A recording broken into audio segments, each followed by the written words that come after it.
जय माता दी मैत्रिणींनो, कशा आहात? मी संगीता. मैत्रिणींनो, उद्याचा दिवस ना खूप खास आहे आपल्याकरता. उद्या अष्टमी आणि नवमी एकत्र आली. श्री रामनवमी आणि आई अष्टमीची सेवा एकत्र करण्याचा योग आलेला आहे.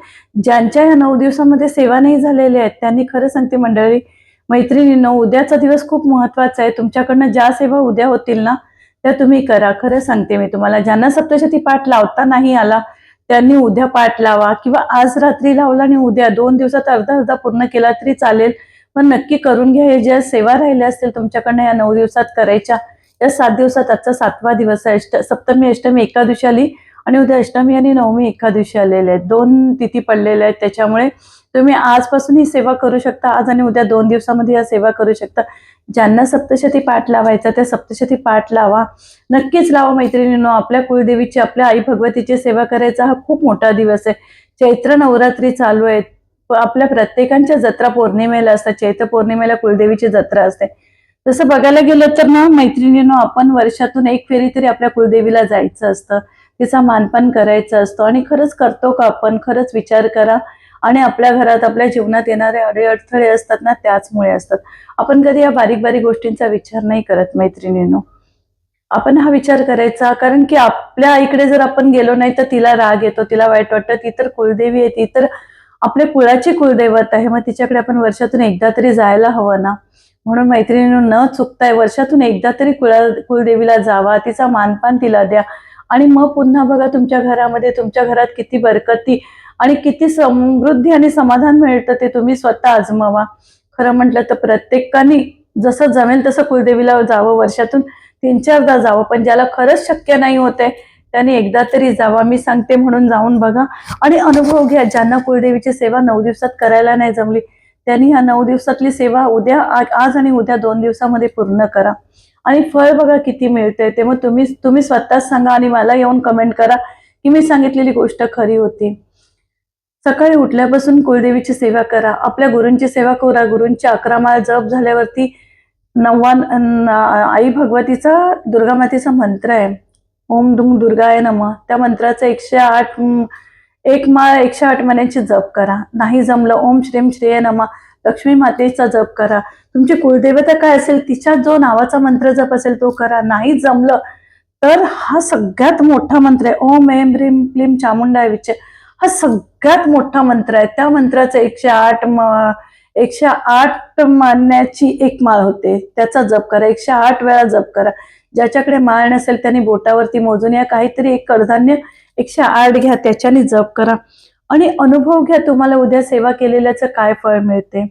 अष्टमी आहे, बाहेर तुम्हाला ओटी भरायला नाही जाता आलं तर तुम्ही तीच ओटी तुमच्या कुलदेवी समोर भरा. बघा, मी कुलदेवी समोर बसून व्हिडिओ बनवते आणि ही बघा माझी अखंड ज्योत लावलेली आहे माझ्या कुलदेवीची. मी गुरूंचंही करते आणि कुलदेवीचंही तेवढंच करते. मी दोघांचंही करते. माझे गुरु जगद्गुरु श्री नरेंद्रचार्यजी महाराज आहे, मी त्यांचंही तेवढंच करते आणि माझी कुलदेवी आहे, तिलाही वर्षातून जसं जमेल तसं 3 फेऱ्या 4 फेऱ्या तरी होतातच होतात. तसं तुम्ही करून बघा आणि अनुभव घ्या मैत्रिणींनो. खरं सांगते मी, आपण ह्या छोट्या छोट्या जर गोष्टी करायला लागलो ना तर आपल्या घरामध्ये स्वर्ग बनायला टाइम नाही लागत आहे. मी पण अशीच अडाणी होती, मला नव्हतं जमत. पण जेव्हापासून मी हे सगळं करायला लागली मी खूप सुखी आहे आणि तुम्ही पण करून बघा, किती फळ भेटतं मग मला सांगा. उद्या कुलदेवीची खणा नारळ आणि ओटी भरा. नाही तुमच्याकडनं होत साडी वगैरे घ्यायची तर फक्त नारळ, एक नारळ, ब्लाउज पीस आणि आईला लाल फुल खूप आवडतं. लाल फुल तुमचं कुठलंही भेटू द्या, गुलाबाचं भेटू द्या, जास्वंदीचं भेटू द्या, आईला लाल फुल वाहा.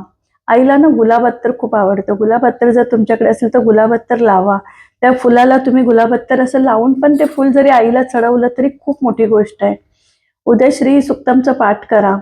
जर नाही जमलं तर आपल्या कुलदेवीवरती, आपल्या कुलदेवीच्या नावाने कुंकुमार्चन करा. ह्या 3 बोटांनी कुंकू उचलून असं कुंकुमार्चन करा. जी कुलदेवीचा मंत्र असेल तो मंत्र म्हणत म्हणत 108 वेळा कुंकुमार्चन करा. ज्याला जमेल त्याने ना 11 लवंगाची सेवा करा. 11 लवंगा घ्या.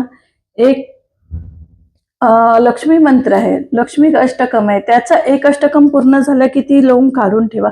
दुसऱ्या अष्टकमला दुसरी लवंग घ्या आणि ती असे 11 अष्टकम घ्या. लक्ष्मी अष्टकम आहे ते तुम्हाला यूट्यूबला सर्च मारा, मिळून जातील. श्री सुक्तमचा पाठ लावा. नाही बोलता येत तोंडाने तरी पाठ ला यूट्यूबला सरळ लावून द्या आणि ऐकत ऐकत आई भगवतीची सेवा करा. उद्याचा खूप मोठा योग आहे मैत्रिणींनो. ही सेवा करून बघा आणि फळ घेऊन बघा. तसंच आपल्या श्रीरामांचा उद्या श्रीरामांची पण जेवढी होईल त्याची सेवा करा. जसा होईल तसं श्रीरामांचा जप करा. जय श्रीराम म्हटला तरी चालेल. काही करू नका. त्यांची 108 माळ जप केली तरी भरपूर आहे. आणि आपले गुरु असतात त्यातच असतात. श्रीरामांसारखेच आपले गुरु आहेत. त्यांच्यातच सर्व काही बघा आणि आपल्या गुरूंची सेवा करा. गुरूंच्या 11 माळी जप करा. जशी होईल तशी सेवा करा. चला, आणि माझा व्हिडिओ मी तुमच्यापर्यंत पोहोचवायचा प्रयत्न केला. उद्या अष्टमी आहे. आज जर पोचला तरी हा सेवा न चुकता करा. आणि मी सध्या सुरुवात केलेली आहे. माझ्या प्रत्येक व्हिडिओमध्ये तुम्हाला एक तोडगा मिळेल. सगळ्यात महत्वाचा उद्या एक तोडगा करा. मी सांगते त्याप्रमाणे काचेचं बाऊल घ्या. काचेच्या बाउलमध्ये ना खाली तांदूळ टाका. थोडेसे तांदूळ टाका आणि 11 कॉईन ठेवा. त्याच्यामध्ये एक एकचे 11 कॉईन ठेवा आणि ते देवीजवळ ठेवा. आणि आईला सांगा की आई, लक्ष्मी माझ्या घरामध्ये स्थिर राहू दे. आजपासून ही मी याच्यामध्ये सेवा चालू केलेली आहे. आणि त्याच्यामध्ये तुम्ही दररोजचा 1-2 कॉईन वाढवत चला. तुमच्या घरामध्ये एवढी चिल्लर जमा होईल ना की तुम्हाला त्यात म्हणजे कळणारही नाही तेवढी चिल्लर कशी जमा झाली. उद्यापासून ही सुरुवात करा. उद्या अष्टमी आहे. उद्यापासून हा छोटासा तोडगा सांगितलेला आहे मी. त्याच्यावरती तुम्ही करून बघा आणि लक्ष्मी कशी तुमच्या घरामध्ये स्थिर राहत नाही बघा. चला तर मग सगळे मिळून करूया उद्या श्रीरामांची आणि आई भगवतीची सेवा. बोल आई भवानी माता की जय. बोल अंबे मात की जय. जय